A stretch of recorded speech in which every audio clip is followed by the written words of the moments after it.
इस नए एक्सप्लेनर में स्वागत है दोस्तों। आज हम सीधे मुद्दे पर आएंगे और बकरा ईद 2026 के लिए आई नई सरकारी गाइडलाइंस, कुर्बानी के आध्यात्मिक नियमों और उस शाश्वत रूहानी खाना काबा के इतिहास को समझेंगे। तो चलिए बिना किसी देरी के शुरू करते हैं। आज की इस चर्चा का एजेंडा बहुत क्लियर है। हम पहले ईद 2026 के सरकारी नियमों को देखेंगे, फिर कबूल, कुर्बानी और कुछ आम गलतियों पर बात करेंगे। उसके बाद काबा के इतिहास और उसके पुनर्निर्माण के सफर को समझेंगे। तो सबसे पहले बात करते हैं गाइडलाइंस फॉर ईद 2026 की। आइए देखते हैं वो 5 जरूरी सरकारी नियम आखिर हैं क्या। 28 मई 2026 को आने वाले त्योहार के दौरान शांति बनाए रखने के लिए पहला नियम बहुत सख्त है। खुले मैदानों या सड़कों पर कुर्बानी नहीं होगी। इसका मतलब कुर्बानी रोकना बिल्कुल नहीं है, बल्कि खास तौर पर शहरों में इस पूरी प्रक्रिया को पब्लिक प्लेसेस की जगह अपने घर की 4 दीवारी के अंदर ही पूरा करना है। एकदम सिंपल और क्लियर। दूसरा नियम प्रतिबंधित जानवरों, विशेष रूप से गौवंश की कुर्बानी पर पूरी तरह रोक लगाता है। एडमिनिस्ट्रेशन ने इसका सख्ती से पालन करने का आदेश दिया है ताकि किसी भी समुदाय की धार्मिक भावनाओं को ठेस न पहुंचे। यह एक दूसरे के सम्मान की बात है और इसका पालन जरूरी है। तीसरी गाइडलाइन मीट डिस्ट्रीब्यूशन के लिए बाउंड्री सेट करती है। कुर्बानी का गोश्त ऐसे इलाकों में नहीं ले जाया जाना चाहिए जहां गैर मुस्लिम आबादी ज्यादा है। ये कदम इसलिए उठाया गया है ताकि आपस में कोई गलतफहमी या सांप्रदायिक तनाव पैदा ना हो। एक प्रिकॉशनरी मेजर है जिसे ध्यान में रखना चाहिए। चौथा नियम कहता है कि भीड़ इकट्ठा ना करें और इज्तिमाई यानी कलेक्टिव कुर्बानी से बचें। निर्देश बिल्कुल साफ हैं कि कुर्बानी भीड़ भाड़ वाले स्थानों में नहीं, बल्कि व्यक्तिगत रूप से अकेले अपने घरों की सीमा के भीतर ही की जानी चाहिए। सिक्योरिटी और ऑर्डर दोनों के लिए ये बेस्ट अप्रोच बताई गई है। और 5वां नियम तो आज के डिजिटल जमाने के लिए सबसे रेलेवेंट है। सोशल मीडिया पर कोई अफवाह नहीं फैलानी है। कुर्बानी वाले जानवर के दिखावे या शो बोटिंग वाले फोटोज और वीडियोस अपलोड करने से भी सख्त मना किया गया है। जो लोग भी शांति भंग करने की कोशिश करेंगे उन पर कड़ी कार्यवाही की जाएगी। तो व्हाट्सएप और फेसबुक पर थोड़ा ध्यान रखना पड़ेगा। अब इन सरकारी नियमों से आगे बढ़ते हुए चर्चा के दूसरे हिस्से पर आते हैं। कंडीशंस फॉर एक्सेप्टेबल कुर्बानी। आध्यात्मिक रूप से इसकी क्या शर्तें हैं। नागरिक जिम्मेदारियों के बाद जब बात रूहानियत की आती है तो पैगंबर मोहम्मद का एक बेहद खूबसूरत कथन याद आता है। उन्होंने अपनी बेटी सैयदा फातिमा से फरमाया था कि जब कुर्बानी के जानवर के खून का पहला कतरा जमीन पर गिरता है तो पिछले सारे गुनाह माफ हो जाते हैं। सोचने वाली बात है कि इसका आध्यात्मिक महत्व कितना गहरा है। ये अजर जानवर के आकार के हिसाब से बढ़ता है, जहां जानवर के हर एक बाल को एक नेकी के बराबर माना गया है। लेकिन यहाँ एक ट्विस्ट है। हजरत इमाम जाफर अल सादिक ने सिखाया था कि कुछ हालातों में कुर्बानी कबूल ही नहीं होती। ऐसे 3 काम हैं जिनसे बिल्कुल बचना चाहिए। पहला, शिर्क करना यानी खुदा के ध्यान में किसी और को शामिल करना। दूसरा, हराम या गलत तरीके से कमाए गए पैसों से जानवर खरीदना। और तीसरा, सूद यानी ब्याज के कारोबार में शामिल होना। अगर इनमें से कुछ भी है तो कुर्बानी स्पिरिचुअली रिजेक्ट हो सकती है। और कुर्बानी कबूल हो जाए इसके लिए एक और दिलचस्प आध्यात्मिक रूल है जो कि शेयरिंग से जुड़ा है। ये सिर्फ अपने लिए नहीं है। विद्वानों ने गोश्त को 3 बराबर हिस्सों में बांटने का फॉर्मूला दिया है।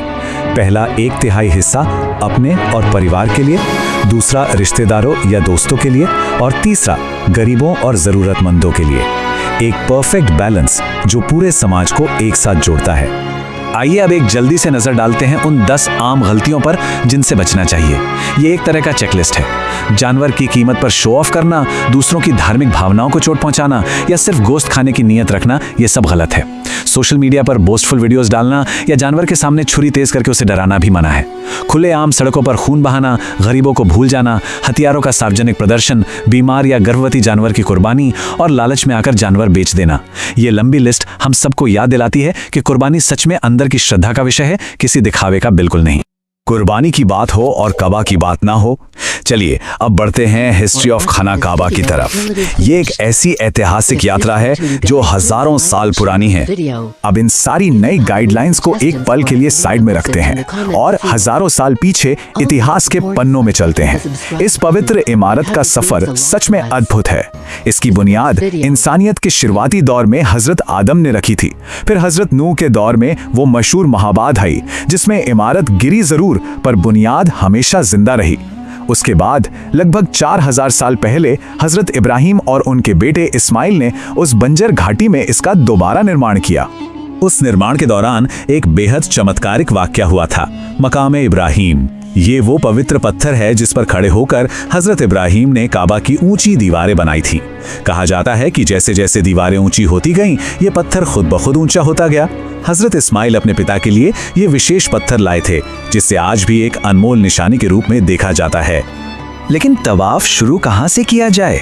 एक एग्जैक्ट स्टार्टिंग पॉइंट भी तो चाहिए था।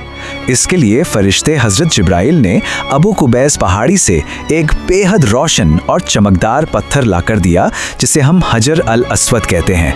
हजरत इब्राहिम ने इसे वहां स्थापित किया और इस तरह से एक फिजिकली बनी इमारत हमेशा के लिए एक दिव्य इतिहास के साथ जुड़ गई। इमारत बनने के बाद खुदा ने हजरत इब्राहिम को हुक्म दिया कि अब पूरी मानवता को हज के लिए बुलाओ।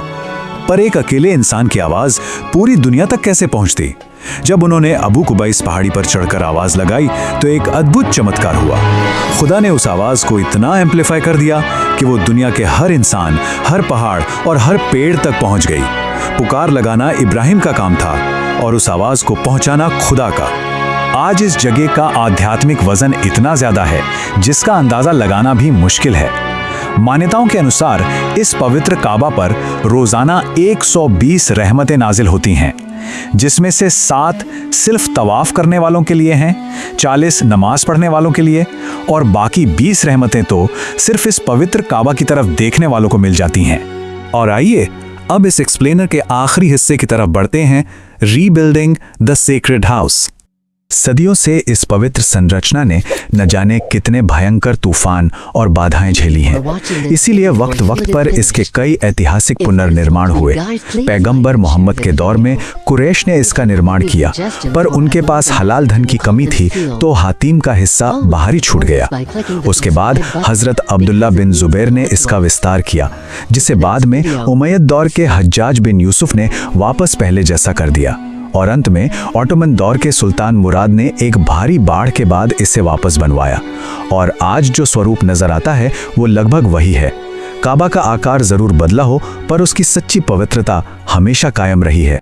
तो जब बकरा-ईद 2026 के इन सख्त सरकारी नियमों और इतने विशाल पवित्र इतिहास को एक साथ देखा जाए तो एक बड़ा सवाल सामने आता है, आखिर इस बकरा-ईद पर नियत और कर्म इस प्राचीन विरासत का सम्मान कैसे करेंगे? ये सच में एक सोचने वाली बात है।